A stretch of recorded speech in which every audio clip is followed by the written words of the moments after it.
Bonjour à tous. J'espère que vous allez bien ce matin. Moi, ça va bien. J'aime ça, être avec vous. J'aime ça prendre du temps avec vous dans la présence du Seigneur. Puis le chant qu'on vient de chanter me rappelle une fois. Tu sais, des fois, ça nous arrive des fois le dimanche matin le cœur n'est pas là, hein? Et puis, on arrive, là, les chants commencent, tout ça. Puis j'étais, ça fait un certain temps, on était à l'église à Longueuil, puis je sais pas, mon cœur n'était pas disposé. Puis là, à un moment donné, celui qui dirigeait les chants avait choisi ce chant-là, puis il dit, « Je veux crier à toi plutôt que de me plaindre. Je veux compter sur toi, te louer à nouveau. » Puis le Seigneur a touché mon cœur juste à ce moment-là, juste en chantant ces chants-là.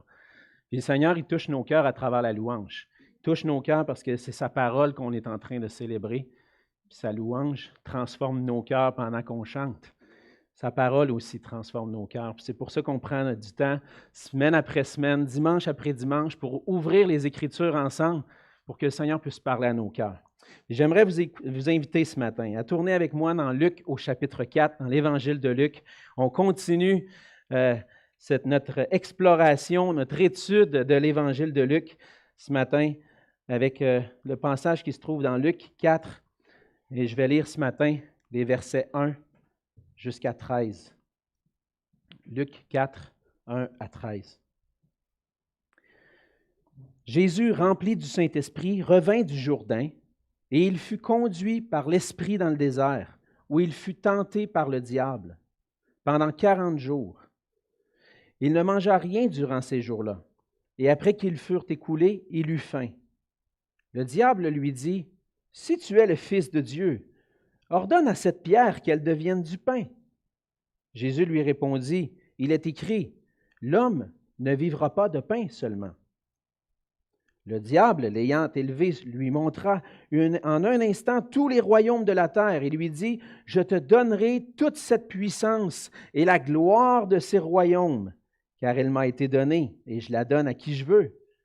Si donc tu m'adores, elle sera toute à toi. » Jésus lui répondit, « Il est écrit, tu adoreras le Seigneur ton Dieu et tu le serviras lui seul. » Le diable conduisit encore à Jérusalem, le plaça sur le haut du temple et lui dit, « Si tu es le Fils de Dieu, jette-toi d'ici en bas, car il est écrit, il donnera des ordres à ses anges à ton sujet afin qu'ils te gardent, et ils te porteront sur les mains de peur que ton pied ne heurte contre une pierre. » Jésus lui répondit, « Il est dit, tu ne tenteras point le Seigneur ton Dieu. » Après l'avoir tenté de toutes ses manières, le diable s'éloigna de lui jusqu'à un moment favorable. On va se courber dans un mot de prière. Mais Seigneur notre Dieu, on vient à nouveau devant toi. On veut crier à toi plutôt que de se plaindre. On aurait plusieurs raisons, on a toujours plusieurs raisons de se plaindre. Mais on a toujours plus de raisons pour te louer, parce que tu as fait tant de choses pour nous. Oui, la vie, Seigneur, nous apporte les épreuves. La vie nous apporte des tentations, des moments où tu vas nous éprouver. Mais Seigneur, on veut, plutôt que de se plaindre, tourner les yeux vers toi. Et c'est ce qu'on veut faire ce matin, Seigneur Jésus, alors qu'on contemple comment toi tu as réagi à l'épreuve. Comment toi tu as affronté les épreuves, entre autres les tentations du diable qui sont venues. Et Seigneur, on a besoin d'apprendre de toi. On a besoin que tu viennes faire ton œuvre en nous. Seigneur, puisses-tu apaiser nos cœurs ce matin?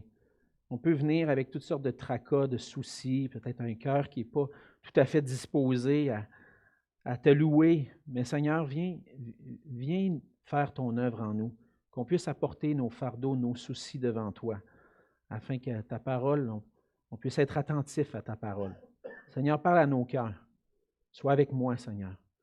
Que je puisse être un humble serviteur qui se cache derrière toi et que ta gloire puisse paraître à travers cette parole ce matin. Et c'est dans le nom de Jésus que je te prie. Amen. Amen. On a souvent tendance à se tenir avec les gens qui partagent les mêmes intérêts que nous. C'est naturel.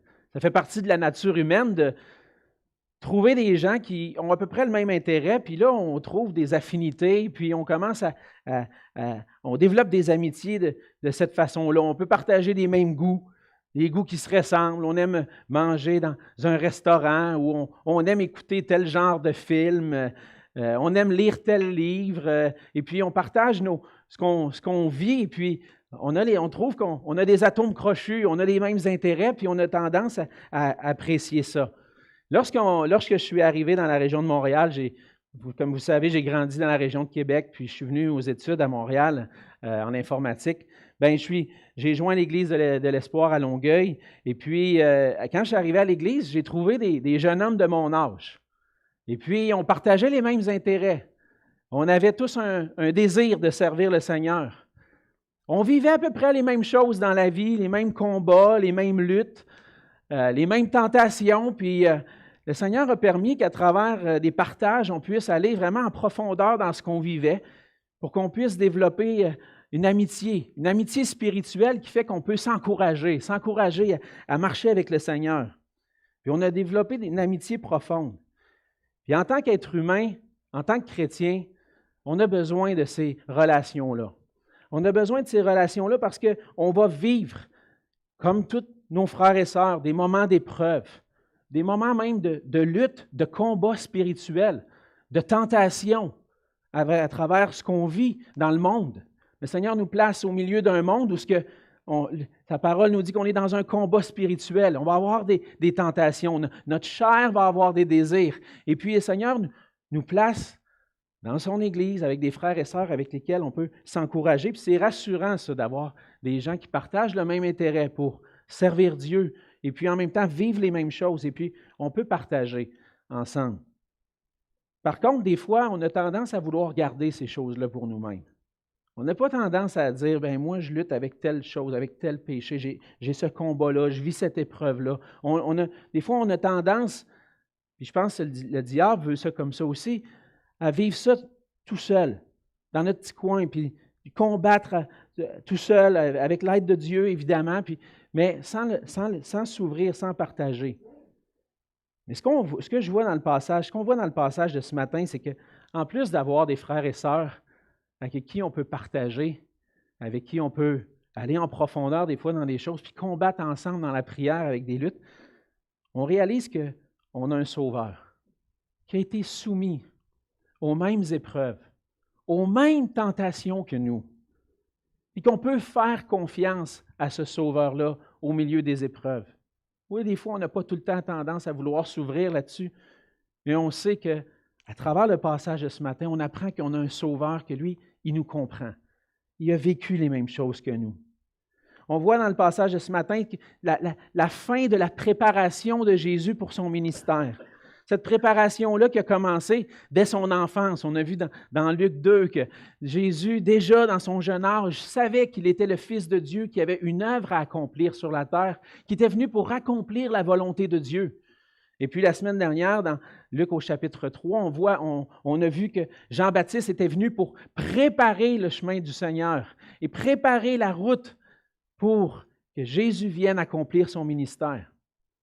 Et puis on a vu à travers ce récit-là que Jésus s'est fait baptiser. Et puis on a vu à la fin de ce baptême-là, un moment spécial où l'Esprit de Dieu est descendu sur lui.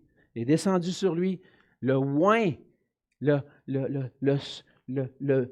rempli de l'Esprit de Dieu pour accomplir son ministère. Et Dieu a dit, « Tu es mon Fils bien-aimé en qui j'ai mis toute mon affection. » Mais ce n'était pas terminé la préparation de Jésus pour le ministère. Il restait une épreuve à traverser. Et c'était l'épreuve de la tentation. Puis c'est ce qu'on voit ce matin. On voit que Jésus est venu dans le monde pour non seulement venir accomplir un ministère extraordinaire, mais pour s'identifier à nous, pour vivre la même chose que nous. Et dans son évangile, Luc veut nous apprendre que le Fils de Dieu est venu pour s'identifier à nous, afin de devenir notre Sauveur parfait en tout. Il y a 3 éléments de l'humanité de Jésus. On a commencé à voir la semaine dernière que Luc va présenter Jésus comme le Fils de l'homme, celui qui s'est incarné, qui a vécu l'humanité. Et Jésus s'est identifié de plusieurs manière à nous. Il s'est identifié à nous, on peut dire, en toutes choses, à l'exception de une. Mais Jésus s'est identifié à nous, entre autres, de 3 façons.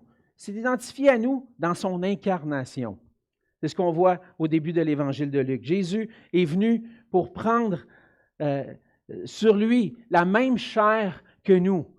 Il n'est pas apparu tout d'un coup à la fin du ministère, à la fin de sa vie ou vers l'âge de 30 ans, à l'âge adulte, pour aller vivre immédiatement la croix, le sacrifice, et puis ressusciter, puis ça se passe en 2-3 semaines, tout est réglé. Non, Jésus s'est identifié parfaitement à nous en devenant un homme qui naît dans le monde, qui grandit et puis qui va vivre dans une chair semblable à celle du péché, nous dit Paul dans Romains 8.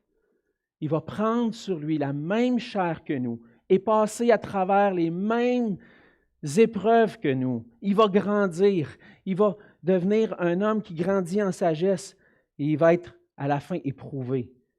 Il était nécessaire que le Fils de l'homme puisse prendre la même nature que nous et passer à travers les mêmes choses que nous, parce que c'est à travers ça qu'il a démontré l'obéissance parfaite à Dieu. Il avait besoin d'apprendre l'obéissance en tant qu'homme. Il avait besoin de vivre parfaitement une vie comme la nôtre. Puis dans son incarnation, Jésus allait devenir un nouvel homme. Un homme comme Adam, mais pas tout à fait comme lui. Et c'est dans le passage de ce matin qu'on voit que Jésus n'a pas été tout à fait comme Adam. Et à cause de ça, il devient un nouvel homme qui va inaugurer une nouvelle création. Et le fait que Jésus s'est incarné va venir créer une nouvelle création par laquelle on peut maintenant faire partie. Mais le fait que Jésus s'est incarné ne fait pas en sorte que Jésus a perdu sa nature divine. On le sait, la théologie nous enseigne, puis l'histoire de l'Église nous enseigne avec les Écritures que Jésus est pleinement homme et pleinement Dieu à la fois. Mais ce n'est pas à cause qu'il est pleinement Dieu que Jésus n'a pas vécu la même chose que nous. Parce qu'il a vécu en étant pleinement homme aussi. Et on va voir ce matin comment il s'est identifié à nous dans les tentations. Parce qu'en tant qu'homme, Jésus a réellement été tenté. Certains vont voir avec l'épître de Jacques que, bon, mais Dieu, comment Jésus a pu être tenté si Dieu ne peut pas être tenté? Mais en tant qu'homme, Jésus a été tenté réellement. Il n'a pas manqué à la tentation, puis on va voir qu'il y a eu la victoire sur la tentation, mais il s'est rendu semblable à nous pour s'identifier à nous. Jésus a été aussi, on vient de voir, identifié à nous dans son incarnation, mais aussi dans sa consécration. Et là, il va ressembler un peu plus au peuple d'Israël. On voit qu'au baptême de Jésus, Jésus a été consacré pour le ministère. C'est comme si le moment où Jésus a été baptisé, ça marquait le début d'un moment d'un homme arrivé à maturité, prêt et consacré à un ministère que Dieu lui avait confié. Et Jésus, à travers ça, s'identifie au peuple d'Israël.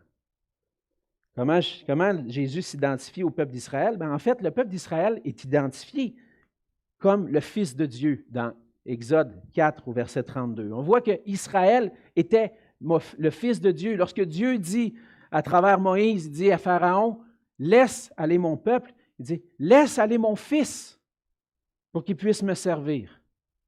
Et puis, on apprend dans les Écritures qu'à travers la traversée de la mer Rouge, le peuple d'Israël a vécu un baptême à travers la traversée de la mer Rouge. Et pourquoi Dieu fait cette œuvre-là? Dieu fait cette œuvre-là pour qu'un peuple soit consacré à lui, un peuple saint pour servir le Dieu saint. Et Jésus va s'identifier au peuple d'Israël. Parce que ce que Dieu a voulu avec Israël, c'est établir une alliance harmonieuse, où Israël allait vivre pour Dieu, vivre pour la gloire de Dieu et glorifier Dieu en suivant ses commandements et ses lois à l'intérieur de cette alliance-là. Mais on sait que Israël a manqué à plusieurs reprises. Et puis, on voit à travers l'Ancien Testament que déjà dès le départ, même après la traversée de la mer Rouge, déjà, le peuple d'Israël commence à murmurer contre Moïse, commence à murmurer contre Dieu. Tu nous as amenés là, on a faim. Et puis, ils ont tombé dans la désobéissance, mais à travers ça, Dieu a manifesté sa grâce. Mais Jésus vient pour s'identifier à ce peuple-là, qui a manqué dans l'alliance avec Dieu. Et Jésus vient s'identifier à Israël pour rétablir une nouvelle alliance, basée sur son obéissance à lui, où il n'a jamais manqué. Ça, c'est la deuxième chose. Dieu s'identifie à nous, s'identifie à Israël dans son incarnation, dans sa consécration à vivre pour Dieu. Et finalement, il s'identifie à nous tous, puis même à Israël, évidemment, à travers la tentation.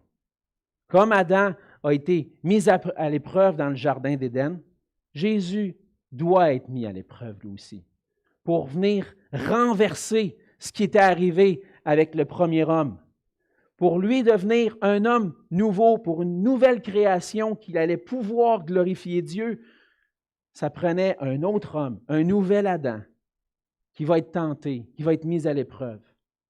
Et comme Israël, dans le désert, pendant 40 ans, a été mis à l'épreuve, Jésus va être mis à l'épreuve 40 jours dans le désert.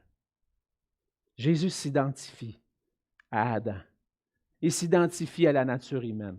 Il s'identifie à son peuple pour créer un peuple nouveau qui ne va pas manquer, qui va être vu devant Dieu comme juste.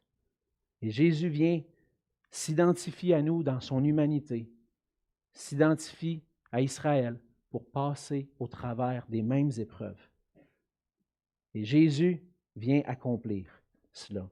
C'est pourquoi, on va le voir dans les versets 3 à 12 de Luc 4, que Jésus va être soumis aux mêmes tentations que nous. Luc décrit dans son évangile 3 manières dont Jésus a été tenté. Et on voit que pas seulement ces 3 tentations-là, mais même il va mentionner qu'il a été tenté par le diable pendant ces 40 jours-là. Pendant 40 jours dans le désert, Jésus a lutté avec le diable. Et Luc nous rapporte 3 occasions, 3 moments, 3 tentations que Jésus a vécues. Mais ces tentations-là sont arrivées vers la fin, mais la tentation de Jésus a duré 40 jours.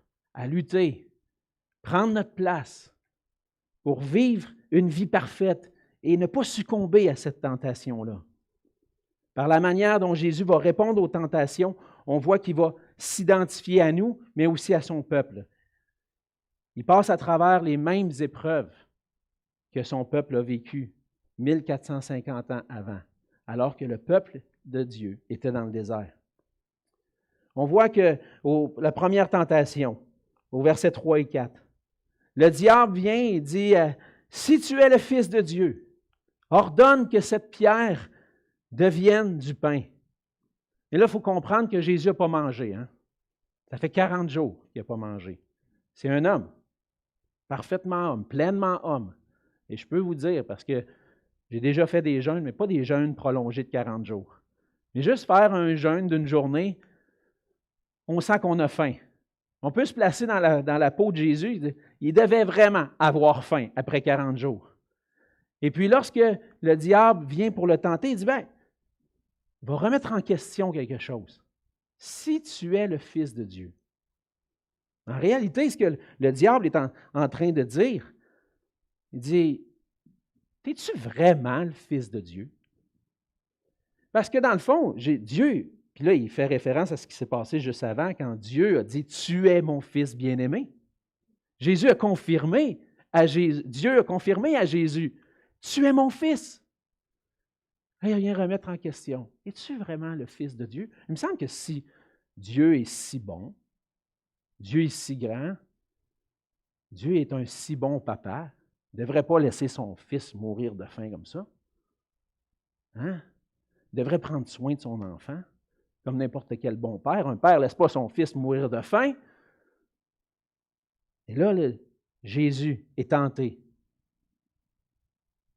de remettre en question la bonté de Dieu pour lui. Remettre en question que Dieu prend soin de lui, que Dieu va pourvoir à ses besoins. Et je réalise qu'on est souvent tenté de cette façon-là. On peut arriver des moments dans nos vies où on va vivre l'insécurité au niveau de nos finances. On a une grande famille, puis là, il arrive quelque chose. La voiture brise. Là, ça coûte, des milliers de dollars, faire réparer la voiture. Ou faire rénover la maison, puis là, c'est nécessaire parce que là, sinon, puis là, on met de l'argent, puis là, on a, hey, comment je vais faire pour payer tout ça? Comment je vais faire? Comment je vais faire? Puis là, on est tenté, comme Jésus, de régler le problème nous-mêmes. Jésus était tenté de régler le problème lui-même. Hey, tu es le Fils de Dieu, tu as le pouvoir de régler ça. De même, toi, tu as le pouvoir de changer cette pierre-là en pain. Et aujourd'hui, avec la manière dont les finances fonctionnent, on a le pouvoir de régler le problème nous-mêmes plutôt que de s'attendre à Dieu. On peut aller voir la banque, emprunter, puis on règle ça. C'est réglé. La banque a réglé mon problème. Je ne dis pas que c'est mal d'aller emprunter de l'argent. Mais des fois, je pense qu'on peut être vite sur la gâchette du crédit pour dire, plutôt que de s'attendre à Dieu, dire, c'est-tu vraiment quelque chose que j'ai besoin maintenant? Si oui, Seigneur, peux-tu pourvoir à mon besoin? Puis attendre la réponse de Dieu. Ça nous est arrivé à certains moments de désirer des choses qui étaient légitimes, nécessaires pour notre famille. Par exemple, à un certain moment donné, là, comme je vous dis, il y a des choses qui lâchent. Récemment, c'était notre laveuse. La laveuse a lâché. Mais ça faisait un bout qu'on attendait. On dit, OK, on va mettre un petit tournevis comme ça pour que la porte ferme, puis que ça puisse fonctionner, puis elle a fonctionné comme ça pendant quelques années. On a réussi à toffer parce qu'on dit, bien, c'est peut-être pas maintenant. On va attendre un peu. Ou à un moment donné, la famille grandit, puis on voulait avoir un congélateur, un gros congélateur. Puis on dit, bien, on n'a pas les sous maintenant, on va attendre. À un certain moment donné, il y a un frère, un chrétien qui dit, hey, j'ai un congélateur à te donner, tu veux-tu l'avoir? Ben oui, je vais le prendre. Qu'est-ce qu'on dit dans ce temps-là? Ben merci Seigneur. Je ne me suis pas précipité d'aller chez Bro Martineau pour mettre ça sur le crédit pendant 2 ans. Non, j'ai attendu, j'ai fonctionné avec ce que le Seigneur m'a donné, puis j'ai attendu que Dieu pourvoie. Et Dieu a pourvu. Des fois, on a tendance à vouloir régler le problème nous-mêmes. Être tenté comme Jésus. Hey, t'as faim? Chut! Ah ouais, un morceau de pain, c'est réglé, mon ami. Mais Jésus a répondu à Satan. Il a répondu avec la parole de Dieu. Qu'est-ce que Jésus dit? Il est écrit. Toi, tu me dis ça? Voici ce que Dieu dit. Toi, tu me dis, je peux transformer ça comme ça? Voici ce que Dieu dit. Il est écrit. L'homme ne vivra pas de pain seulement. Donc Jésus il dit, je suis capable d'attendre encore un petit peu. Je suis capable d'attendre encore un peu. Je peux m'appuyer sur Dieu. Puis Dieu va pourvoir. Dieu, il sait que j'ai faim. Mon Père sait que j'ai faim. Puis un jour, à un certain moment donné, il va pourvoir. Mais je ne vais pas me laisser tenter par toi. Je ne vais pas succomber à cette tentation-là. L'homme ne vivra pas de pain seulement. Puis si j'ai attendu 40 jours, je peux attendre quelques heures de plus. Mais en réalité, ce que Jésus fait en répondant avec « l'homme ne vivra pas de pain seulement », c'est qu'il était en train de citer Deutéronome au chapitre 8, où Israël a fait face à la même épreuve, exactement la même épreuve. Deutéronome chapitre 8, les versets 2 et 3, ça dit ceci. « Souviens-toi de tout le chemin que l'Éternel, ton Dieu, t'a fait faire pendant ces 40 années dans le désert, afin de t'humilier et de t'éprouver, pour savoir quelles étaient les dispositions de ton cœur et si tu garderais ou non ses commandements. Il t'a humilié, il t'a fait souffrir de la faim, il t'a nourri de la manne que tu ne connaissais pas et que tu n'avais pas connu tes pères, afin de t'apprendre que l'homme ne vit pas de pain seulement, mais que l'homme vit de tout ce qui sort de la bouche de l'Éternel. » Vous voyez, Jésus vit la même épreuve qu'Israël a vécue pendant les 40 années dans le désert. Il vit les mêmes choses pendant 40 jours. Il vient s'identifier. Dieu dit à Israël, j'ai voulu t'humilier. J'ai voulu t'éprouver. Je t'ai même fait souffrir pour t'apprendre une leçon. Tu vas vivre des paroles qui sortent de ma bouche. Ça, c'est la vraie vie. La vraie vie n'est pas dans la nourriture. La vraie vie n'est pas dans les choses physiques. La vraie vie est spirituelle. Dans une relation avec Dieu. Puis on vit des paroles que Dieu nous donne. Oui, on a besoin de manger. Mais la vraie vie, c'est dans cette relation avec Dieu. Dieu va éprouver Jésus de la même façon qu'Israël a été éprouvé. Et Jésus surmonte la tentation en faisant pleinement confiance à Dieu. Ce n'est pas tourner vers Dieu en disant « Hey, j'ai faim, qu'est-ce que ta table me donne à manger? » Ou « Je mange, là, puis c'est tout le temps la même affaire que je mange. » Israël, il s'identifie et il dit « Plutôt que de pourvoir à mes propres besoins, je vais m'attendre à Dieu. » Donc Jésus résiste à la tentation de répondre lui-même à ses besoins. On voit la deuxième tentation. Le diable va tenter Jésus en lui suggérant la domination et la gloire de toutes les nations de la terre. Verset 5. Il l'amène sur un lieu élevé, puis il lui montre tous les royaumes, toutes les nations. Il dit, je vais te donner tout ça. Je vais te donner la gloire, parce qu'elle m'appartient. La gloire, elle m'a été donnée. Puis si tu te prosternes, puis tu m'adores devant moi, si tu te prosternes devant moi, puis tu m'adores, je vais te donner tout ça. Quelle est la tentation de Jésus à ce moment-là? Quelle est réellement la tentation? La tentation, c'est d'obtenir immédiatement ce que Dieu promet déjà à Jésus. Obtenir immédiatement. Éviter de passer à travers toute la vie et la souffrance qu'il va vivre. Passer à travers la croix, d'être rejeté par les hommes, d'être mis à mort d'une façon sanglante pour les péchés des hommes. Puis après, ressuscité, puis a été élevé dans la gloire. Mais tu peux avoir ça tout de suite. Je vais te donner la gloire. Je vais te donner toutes les nations. Tu as juste à te prosterner devant moi. Tu n'as pas besoin d'aller jusqu'à la croix. Hein? Un bon père, ça fait souffrir son fils. Mais voyons donc. Tu n'as pas d'allure, cette affaire-là. Mais Jésus a les yeux fixés sur son Dieu.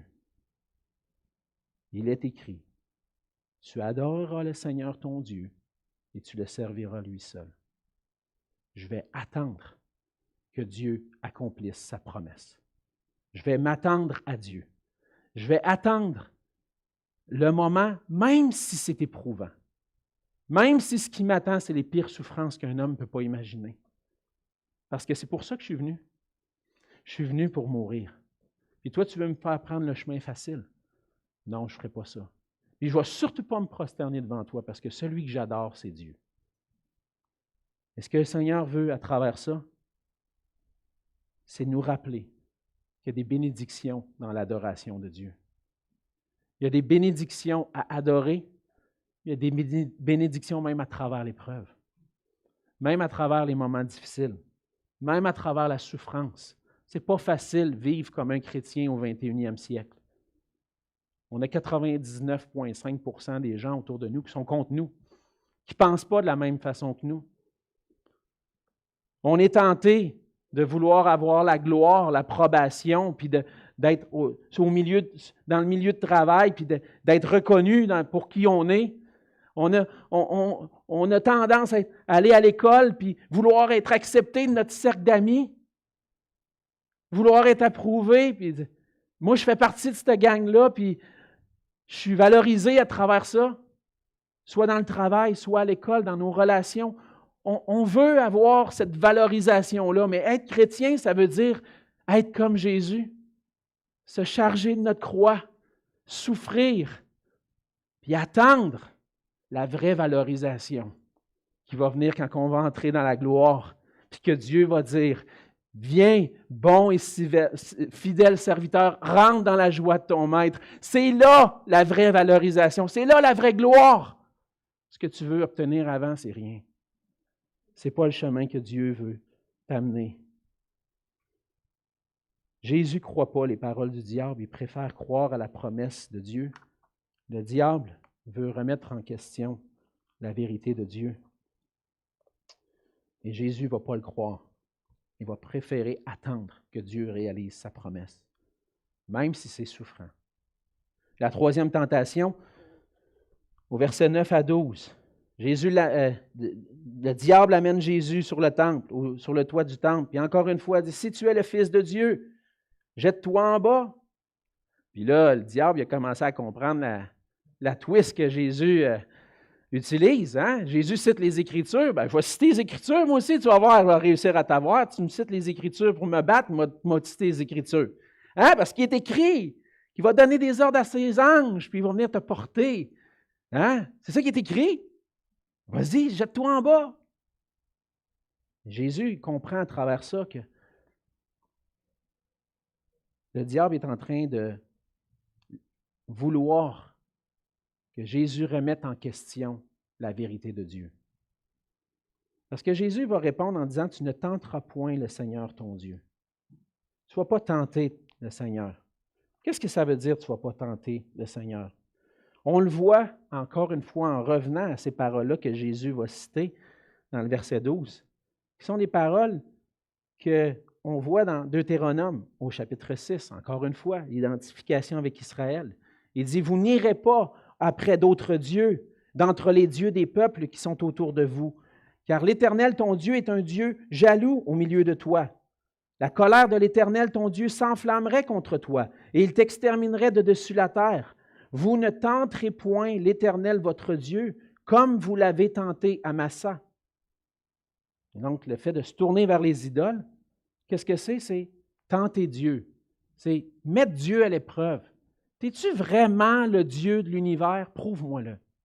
Je vais me tourner vers des idoles. Montre-moi que tu es le Dieu de l'univers. Montre-moi que tu es celui qui est vraiment le vrai Dieu. Et là, dans Deutéronome 6, on voit, vous ne tenterez point l'Éternel, votre Dieu, comme vous l'avez tenté à Massa. Mais c'est quoi cette idée-là de tenter Dieu à Massa? Il faut reculer un peu dans l'histoire d'Israël, dans Exode 17, pour comprendre ça. Au verset 1 et 2, on lit ceci. Toute l'assemblée des enfants d'Israël partit du désert de Sin, selon les marches que l'Éternel leur avait ordonnées, et ils campèrent à Réphidim, où le peuple ne trouva point d'eau à boire. Alors le peuple chercha querelle à Moïse. Ils dirent, donnez-nous de l'eau à boire. Moïse leur répondit, pourquoi me cherchez-vous querelle? Pourquoi tentez-vous l'Éternel? Au verset 7, on lit, il donna à ce lieu le nom de Massa et Mériba, parce que les enfants d'Israël avaient contesté et parce qu'ils avaient tenté l'Éternel en disant, l'Éternel est-il au milieu de nous ou n'y est-il pas? Et donc, les enfants d'Israël sont dans le désert. Ils ont soif. Il n'y a pas d'eau. Ils sont éprouvés. Est-ce que Dieu est vraiment avec nous? Et là, ce que Jésus vit, c'est la même chose. Le diable dit, est-ce que Dieu est réellement avec toi? On va le tester. Saute en bas. Saute en bas. Mais qu'est-ce qu'il fait dans ce temps-là? Il met à l'épreuve Dieu. Remet en question. Est-ce que Dieu est vraiment là? Il est en train de tenter Dieu. Et Jésus dit non. Si je fais ça, je vais être en train de tenter mon Dieu. Je vais être en train de remettre en question qui prend soin de moi, qui va me garder, qui va me préserver.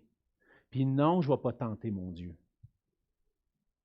À travers ça, le Seigneur est en train de nous éprouver, nous aussi, parfois, on voit à travers ça que nous aussi, des fois, on est éprouvés, savoir est-ce que Dieu est réellement là?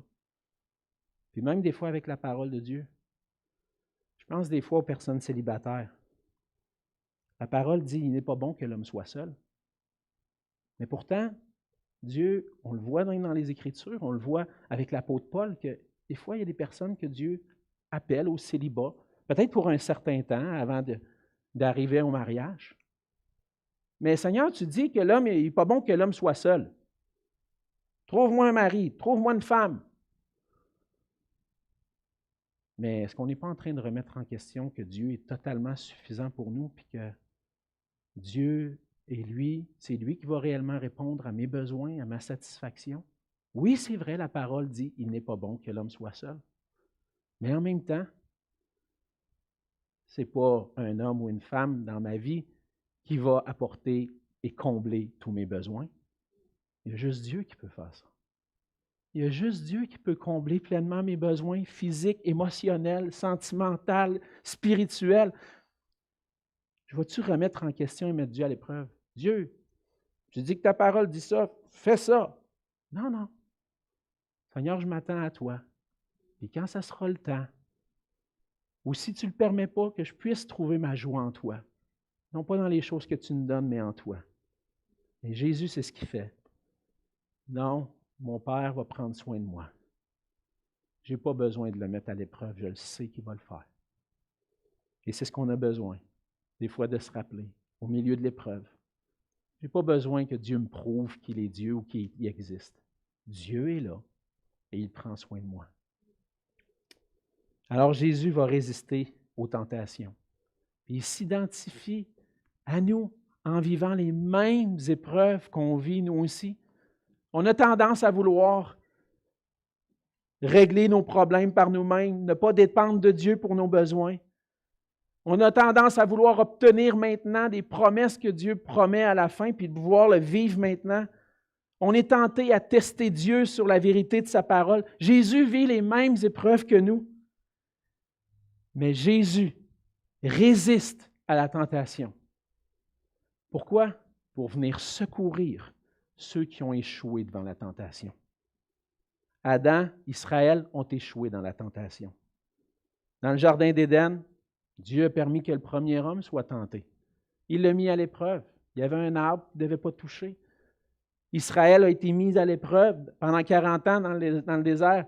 Adam, Israël ont échoué. Puis à cause d'Adam, maintenant, on a cette nature pécheresse qui fait qu'on a échoué, nous aussi, de plusieurs manières. On est des pécheurs. Et par nature, on remet en question la vérité de Dieu, le fait que Dieu existe, que Dieu est vraiment là. Le diable veut détruire. Il veut amener les hommes à croire que Dieu n'existe pas. Il veut amener les hommes à croire, même remettre en question la parole de Dieu. Puis qu'est-ce qu'on fait, nous? Par nature, c'est ce qu'on a fait. On s'est rebellé contre Dieu. Non, Dieu, pas besoin de lui. Bon, s'il existe, je n'ai pas besoin de lui. Puis qu'est-ce qu'on fait? On fait ce qui nous plaît. On a changé l'autorité de Dieu pour dire, moi, je n'ai pas besoin de Dieu, moi, je suis Dieu de moi. Et le Dieu du moi existe dans tous les cœurs de chacun d'entre nous. Par nature, tous les êtres humains sont rebelles à Dieu.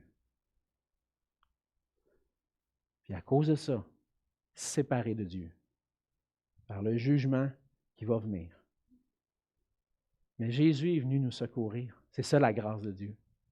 Dieu a vu notre misère. Il a vu qu'on avait manqué devant la tentation. Il a vu qu'on avait échoué. Il a dit, je vais envoyer mon Fils devenir un homme pour s'identifier à eux parfaitement, traverser les mêmes épreuves pour que je puisse les secourir. Et en tant qu'homme, Jésus a vécu pleinement la tentation pour nous sauver. Et c'est ce qu'on voit dans Hébreux au chapitre 2, les versets 16 à 18.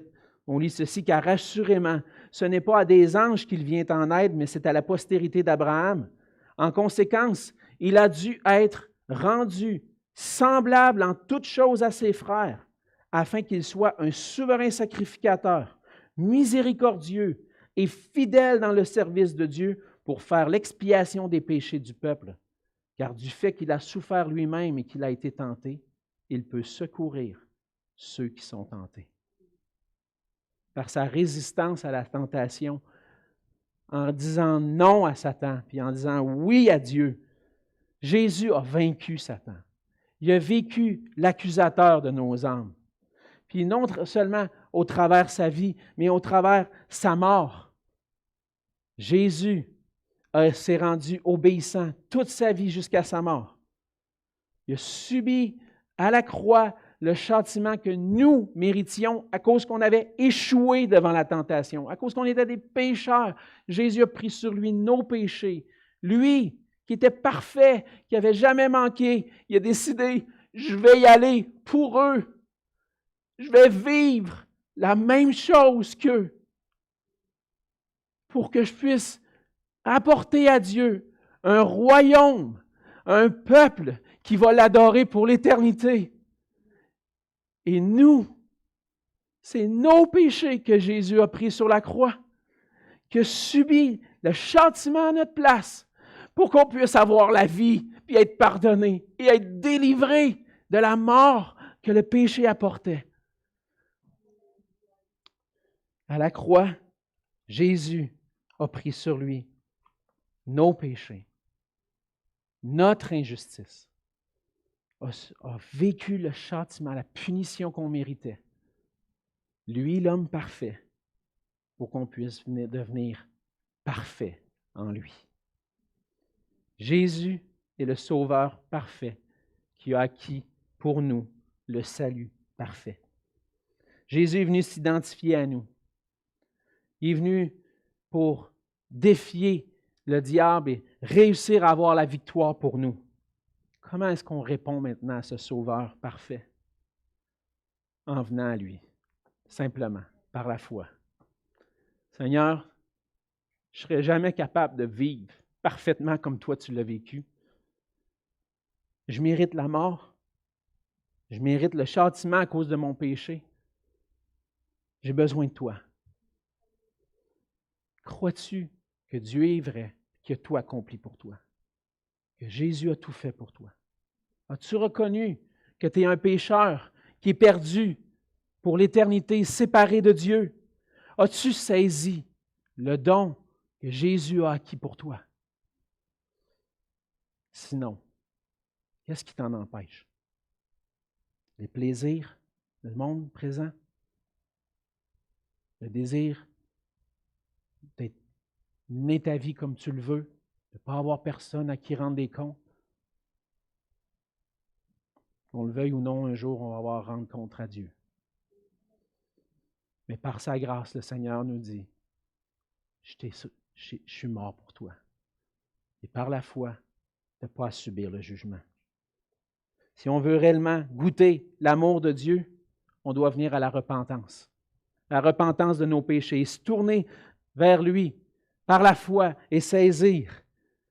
Et si on a fait ça, comment on vit ça maintenant? On doit s'appuyer sur la grâce qui se trouve en Jésus seul pour avoir la victoire sur les tentations, sur notre chair qui nous influence.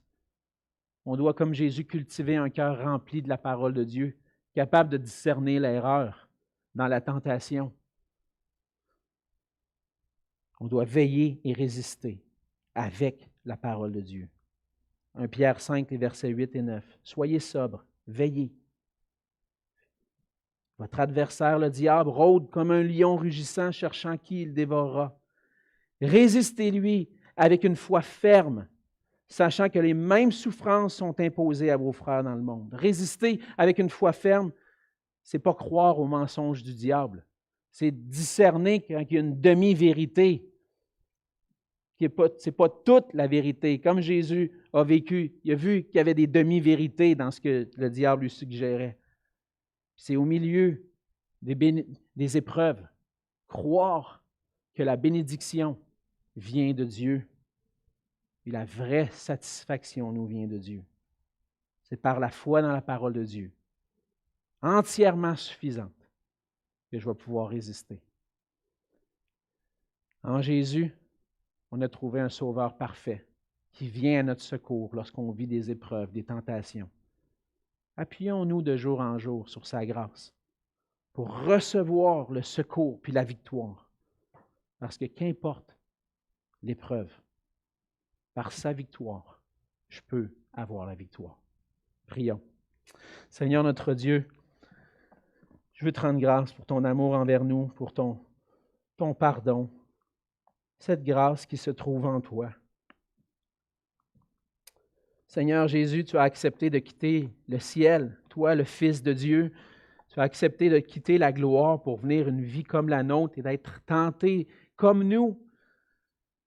Mais toi, tu as surmonté, tu as eu la victoire sur Satan En ayant la victoire sur Satan, tu as eu la victoire sur le péché et la mort, qui fait que maintenant, par ta mort et ta résurrection, on peut avoir la victoire nous aussi. Seigneur, aide-nous à nous confier en toi, à nous appuyer sur ta parole, à croire que le vrai bonheur, la vraie satisfaction, la vraie joie ne se trouve pas dans les plaisirs que le monde me suggère, que ma chair désire ou que le diable peut me suggérer, mais qu'elle se trouve uniquement en toi. Seigneur, aide-nous. On est tenté de toutes parts, puis tu nous enseignes dans ta parole, Seigneur, mais même dans la prière que tu nous as enseignée, Seigneur Jésus, ne nous induis pas en tentation. Garde-nous, Seigneur, du malin. Aide-nous, Seigneur, à nous appuyer sur toi pour avoir la victoire avec toi. Et c'est dans le nom de Jésus que je te prie. Amen. Amen.